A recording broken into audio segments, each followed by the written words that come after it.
வாங்க மக்களே, இன்றைக்கி நம்ம ஒரு சுவையான காலிஃப்ளவர் ரைஸ் எப்படி பண்ணலான்னு பார்க்கலாம். இதுக்கு ஒரு 100 கிராம் வெங்காயம் நல்லா பொடியாக கட் பண்ணி எடுத்துக்கலாம். ஒரு 50 கிராம் தக்காளி, இதை நல்லா அரைச்சி விழுதாக எடுத்துக்கிறோம். ஒரு 150 கிராம் அரிசியை நல்லா வேக வச்சு எடுத்துக்கிறோம். ஒரு 100 கிராம் காலிஃப்ளவர் பொடியாக நறுக்கி எடுத்துக்கிறோம். நீங்கள் துருவியும் எடுத்துக்கலாம்.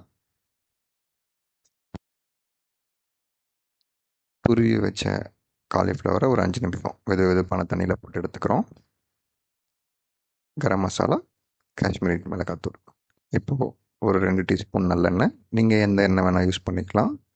ஜிம் போகிறவங்க, டயட்டில் இருக்கவங்க எண்ணெய் கம்மியாக யூஸ் பண்ணிக்கலாம். இது ஒரு லோ கார்ப் டிஷ்ஷு. இப்போது தாளிப்புக்கு கடுகு பொரிஞ்சதும் நம்ம வெட்டி வச்சுக்கிற வெங்காயத்தை சேர்த்து நல்லா வதக்கிக்கிறோம்.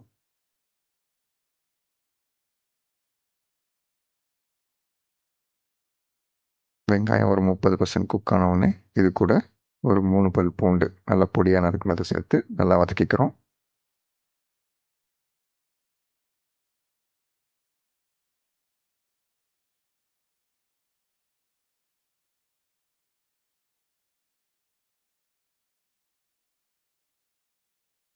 இது கூட கருவேப்பிலை சேர்த்து நல்லா எண்ணெயில் வறுக்கிறோம்.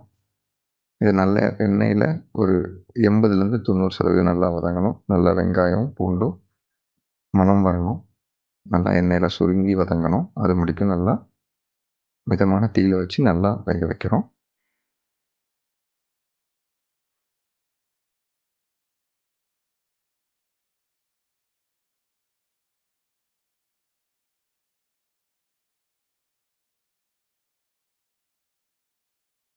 பார்த்திங்கன்னா நல்லா சுருங்கி நிறம் மாறிடுச்சு. இப்போது நம்ம அரைச்சி வச்சுருக்க தக்காளி விழுதை சேர்த்துக்கலாம். நான் ஆர்டிஃபிஷியலாக எதுவும் சேர்க்கல, அதனால் தக்காளி விழுதை சேர்க்குறேன். நீங்கள் வேணும்னா சாஸ் சேர்க்கலாம், டொமேட்டோ சாஸ். இப்போ நான் குழந்தைங்களோட லஞ்ச் பாக்ஸ் ரெசிபி அது பண்ணுறதுனால நான் தக்காளி விழுது சேர்க்குறேன். ஒரு தக்காளி நல்லா வதங்கணும். மிதமான தீயில் வச்சு தக்காளி நல்லா சுருங்கணும். அந்த தண்ணி எல்லாம் வற்றணும்.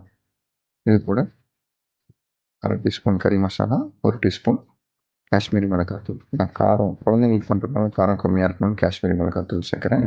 இது கூட தேவையான அளவு உப்பு சேர்த்துக்கலாம். உங்களுக்கு வேணும்னா மிளகுத்தூள் சேர்த்துக்கலாம். காரம் நிறையா வேணும் அப்படின்னா மிளகுத்தூள் சேர்த்துக்கலாம், பச்சை மிளகா சேர்த்துக்கலாம். இதெல்லாமே உங்களோட விருப்பம். இது 3 நிமிஷம் நல்லா சுருங்குற அளவுக்கு நல்லா வேக வைக்கிறோம்.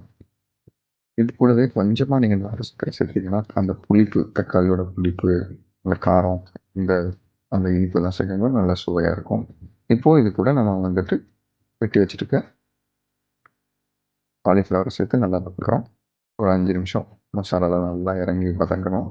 அந்த எண்ணெயிலேயே அப்படியே நம்ம வதக்குறோம். அப்போ தான் அந்த காலிஃப்ளவர் உள்ளே அந்த மசாலாலாம் நல்லா இறங்கும்.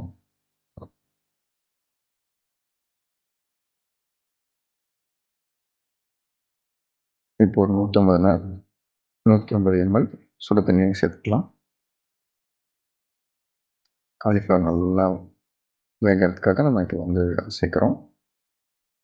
நம்ம அரிசியை ஏற்கனவே ஒரு 90% வேக வச்சு ஆற வச்சுருக்கோம். அதனால் நம்ம இதை நல்லா சுருங்கி வத்துற அளவுக்கு நல்லா வேக வைக்கிறோம். இந்த மாதிரி ஈஸியான ரெசிபிஸ் பார்க்க நம்ம சேனலை சப்ஸ்கிரைப் பண்ணிக்கோங்க ஃப்ரெண்ட்ஸ். பிடிச்சிருந்தா ஃப்ரெண்ட்ஸ்க்கும் ஃபேமிலிக்கும் ஷேர் பண்ணுங்கள். இப்போது மல்லித்தழை சேர்த்துக்கலாம்.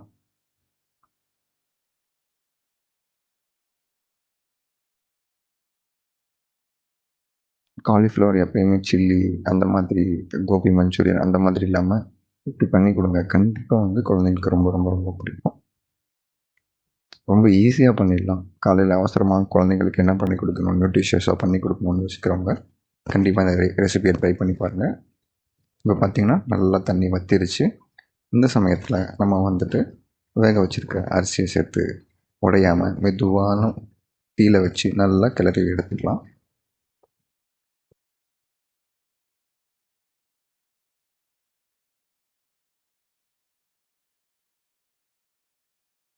அரிசி நம்ம வேக வச்சுருக்க சாதத்தை சேர்த்துட்டோம். இப்போ நல்லா அந்த மசாலாவில் கிளறோம். ஒரு 2 நிமிஷம் நல்லா கிளறி விட்டுட்டு ஒரு 2 நிமிஷம் அப்படியே சூட்டில் வச்சு எடுத்தோம்னா ஒரு சூப்பரான காலிஃப்ளவர் ரைஸ் ரெடி ஆகிடுச்சு. அதுவும் நம்ம இந்தியன் ஸ்டைலில்.